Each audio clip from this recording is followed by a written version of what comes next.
I want you to engage with me in a thought experiment to begin this time together. Imagine you're standing at the free throw line if you're playing basketball, or perhaps you're on the stage about to engage in a kind of dance, or maybe you've got your favorite instrument in hand and you're ready to play the song. Whatever it is, pick your favorite path. It's a choose your own adventure kind of thing. And I want you to imagine what it feels like when you're the only one there. Maybe you're the only one at the free throw line practicing your free throws. Maybe you're the only one in the auditorium going through your dance recital. Or maybe it's a guitar or a piano you're sitting at and you're playing the song, but nobody's listening except you. Imagine what that feels like, how you would show up. Now, taking that same posture, that same scenario, imagine that the room is filled with people. And they're all watching you. And they're all expecting a certain outcome, something to happen because of you standing at the free throw line, or you engaging in the recital, or you playing the instrument. Imagine how you'd feel then. Imagine what it would feel like in that room, what the atmosphere would be like. Imagine the stakes that you sense are at play. Was there a difference? If you're honest, if you're like me, you feel a big difference, right? Between mere rehearsal, mere practice, the fun of it, and then when the pressure is on, when you've actually got to show up and perform because the outcome's not in hand, right? You don't know how it's going to go until the last note is struck or the ball goes through the hoop and the buzzer sounds, whatever it is. There's a difference here between when we're just practicing or maybe rehearsing or doing it for the love and fun of it versus when there are real stakes, when we're worried about what's going to happen and our part in that process matters. There's a difference here. It's also true for us how we show up as disciples of Jesus Christ. Those two postures are often at play in our lives as people who follow Jesus, the risen and today we remember ascended Lord. Sometimes we show up and we're doing it for the love of following Jesus because we feel free and we play free. We act free. We live free. We're not worried about what's going to happen. We can just be in the moment, be present. And other times we feel like it's really going to make a difference whether we show up or not, whether we do this thing or that, say this word or no word at all. And we feel the pressure. And it may even crumble us, make us feel like we can't bear it. And that's when the anxiety sets in, right? Well, today we're talking about the ascension, which is kind of a strange moment in the story of Jesus, is it not? We don't often think about the ascension. The crucifixion and the resurrection, they get all the glory, literally, right? We talk about Jesus being on the cross and we talk about the empty tomb, and then we may touch on the ascension, but we kind of jump ahead and then we get to the early church, those who are living out the legacy of Jesus. And we miss this moment that happens at the very end only of Luke's gospel and then at the very beginning of Acts, which is the book that was also written by the author who wrote Luke. None of the other gospels mention an ascension. Only Luke does. And even then, Luke's portrayal of the ascension at the end of the Gospel of Luke and then the beginning of the Acts, they're not exactly the same. Different things happen. There's different timelines at play. In Luke's gospel, it's on the same day that he appears to the disciples in the road to Emmaus. In Acts, it's 40 days after his resurrection. Which is it, Luke? It's kind of a strange story. And we don't even know what to make of it 2,000 years later across the world in a different culture and in a different language. It's lost on us. I was listening to a podcast about the ascension, and one of the podcast hosts noted that for 10 weeks, she taught a class about the ascension. And she told another priest that she was teaching this class, and the other priest looked at her kind of awestruck and dumbfounded, and he said, 10 weeks? I couldn't even preach 10 minutes about the ascension. If you're hoping for a 10-minute sermon, you might be in luck today. The ascension is a strange thing. And now, especially in the legacy of Copernicus and Galileo and the scientific revolution, it becomes even more odd, doesn't it?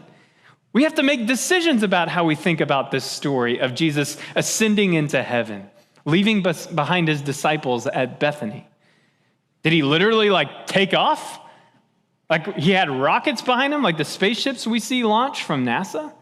Did he just kind of disintegrate? Did he vanish? What happened to him? And was it his real flesh and bone body that ascended? Or did he just kind of become a ghost? That might make more sense if we don't have to deal with, the hair on his arms or the teeth in his mouth. After reading about the discoveries of Copernicus and Galileo and how the early church reacted to their findings, by the way, it wasn't pretty. They didn't like the idea of Galileo and Copernicus challenging what the church had always taught about earth being the center of all things. We don't know how to even think of heaven anymore.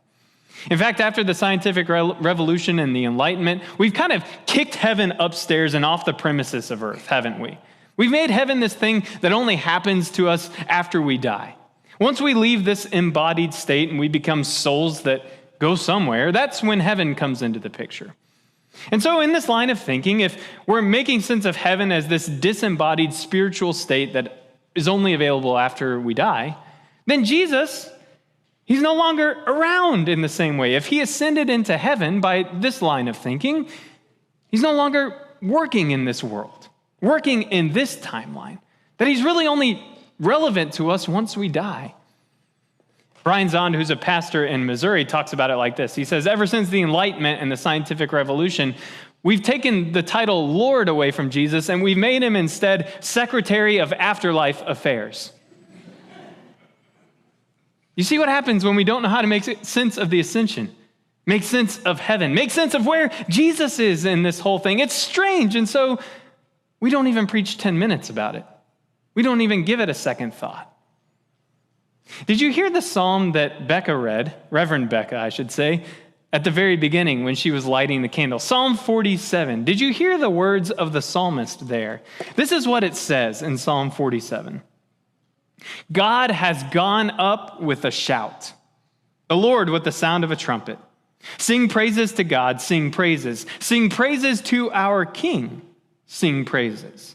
For God is the King of all the earth. Sing praises with a psalm. There's a reason we read psalms like Psalm 47 when it comes to moments like the ascension, because they give us a glimpse, an insight into what's actually happening when Luke is telling this story. Jesus is not evacuating earth. He's not leaving this world behind and going to the by and by, waiting for us to catch up. No, Jesus is still very much present. And if you think about the psalm, if you have those words of Psalm 47 in the back of your mind, when you come to a story like the Ascension, you'll see that this is not a psalm about evacuation. This is a story about coronation, about exaltation, about Jesus revealing something new that the disciples had not yet seen until this moment. Before, he was resurrected, which is odd enough, but now he has ascended. And later on, writers like Paul in Ephesians or the author of Hebrews will talk about Jesus sitting at the right hand of God, a place of authority, a place of power. In this moment of ascension, it's like the coronation. When Jesus ascends and goes up with a loud shout to take his rightful place as king. This is quite a controversial idea for the earliest Christians. For to say that Jesus is king, Jesus is Lord, is to implicitly say that anybody else who makes that claim is lying. They're wrong. They're ultimately not in charge because Jesus is in charge of all things. And so if you're living in the Roman Empire in the first century, 2,000 years ago, and you tell this story of the ascension, you're also telling a story of how Caesar, who is claiming to be Lord and God, is not. Telling stories like the ascension gets you in the crosshairs of empire. They put you on the chopping block because now you are a threat, saying there's a rival king, and your king, Caesar, is old news. When we treat heaven like something that only happens to us after we die, when we treat the ascension as Jesus leaving behind this earth and going to a faraway place that we can't really access, we're taking the teeth out of this story called ascension.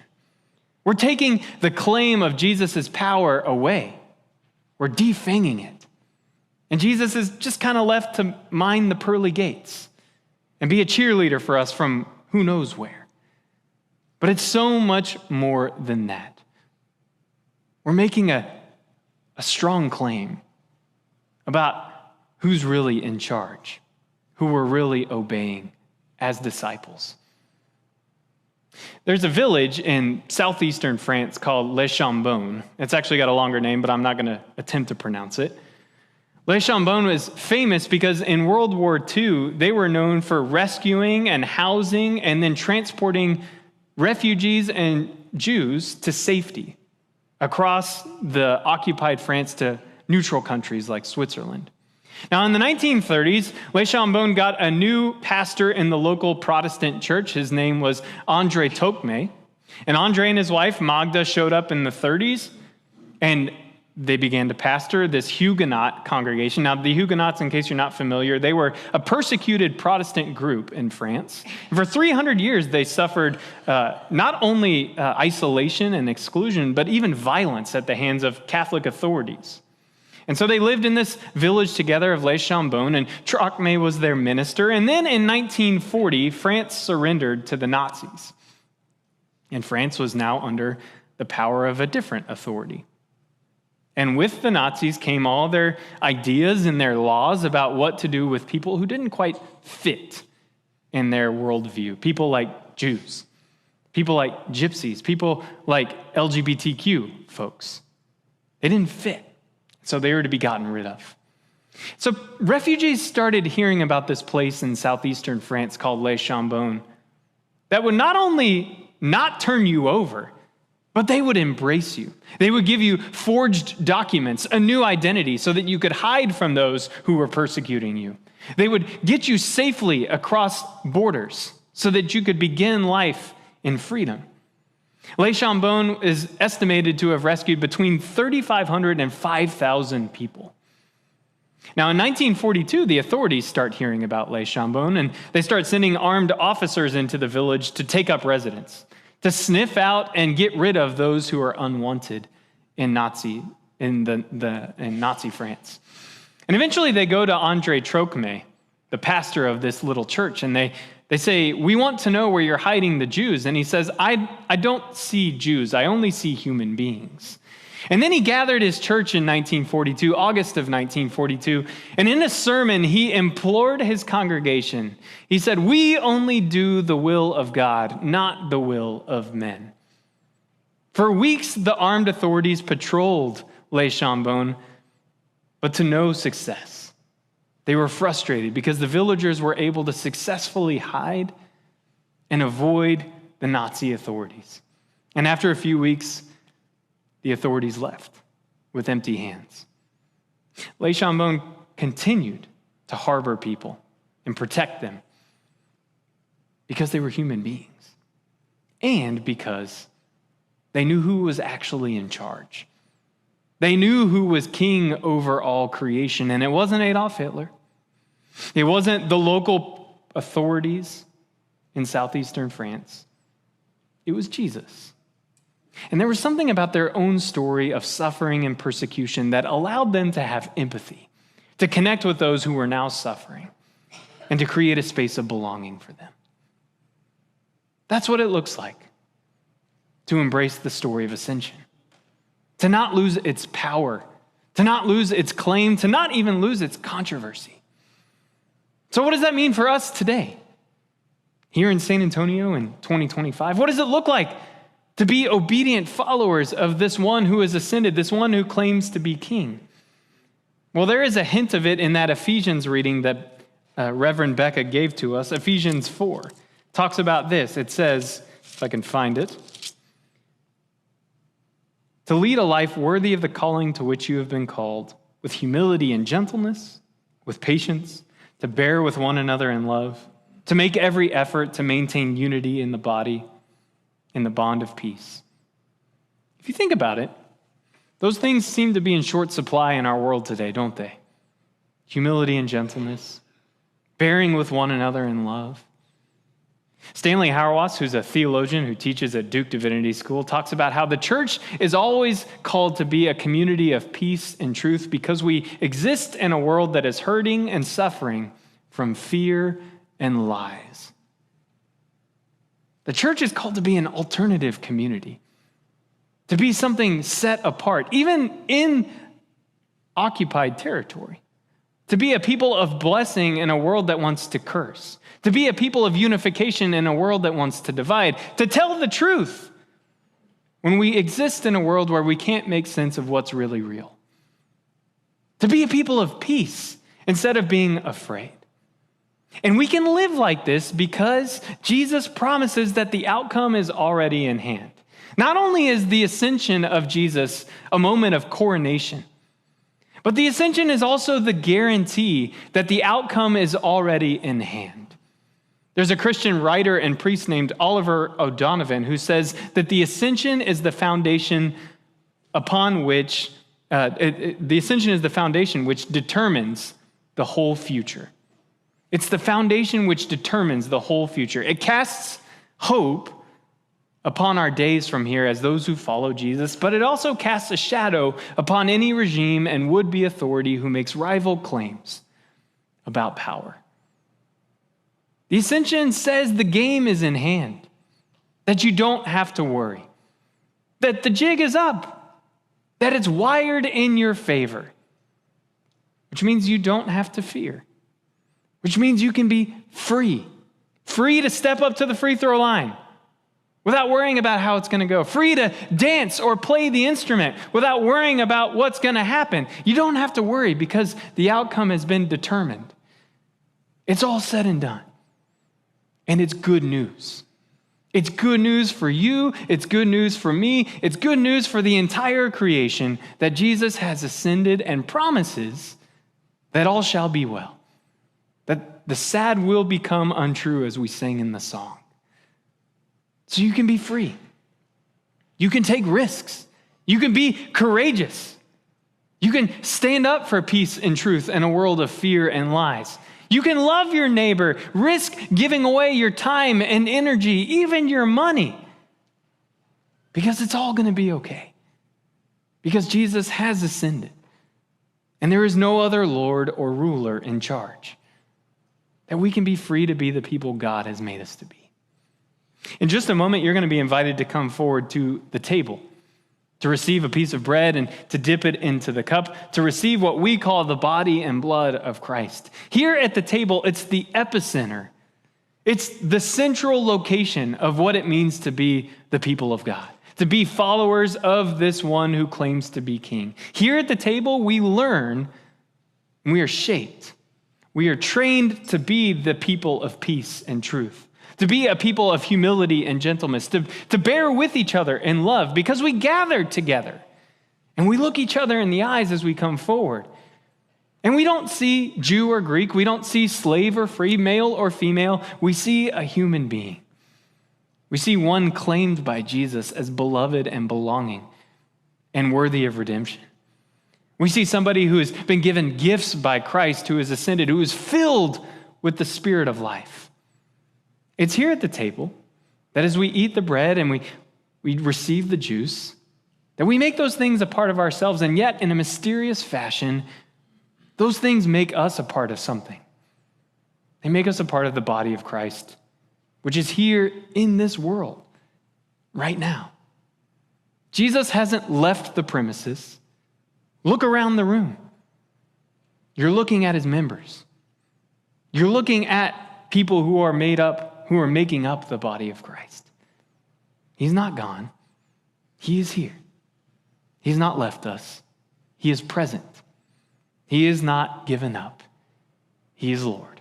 Thank you for listening to this episode of Weekly Teaching. To watch the full live stream of this worship service, you can view all archived streams at the Alamo Heights UMC YouTube channel. If you have any questions, email us at podcasts@ahumc.org. That's podcasts@ahumc.org. You can also visit our website, ahumc.org, anytime. Any related links are also in this episode's show notes. Again, thank you so much for being a listener. We truly appreciate your time.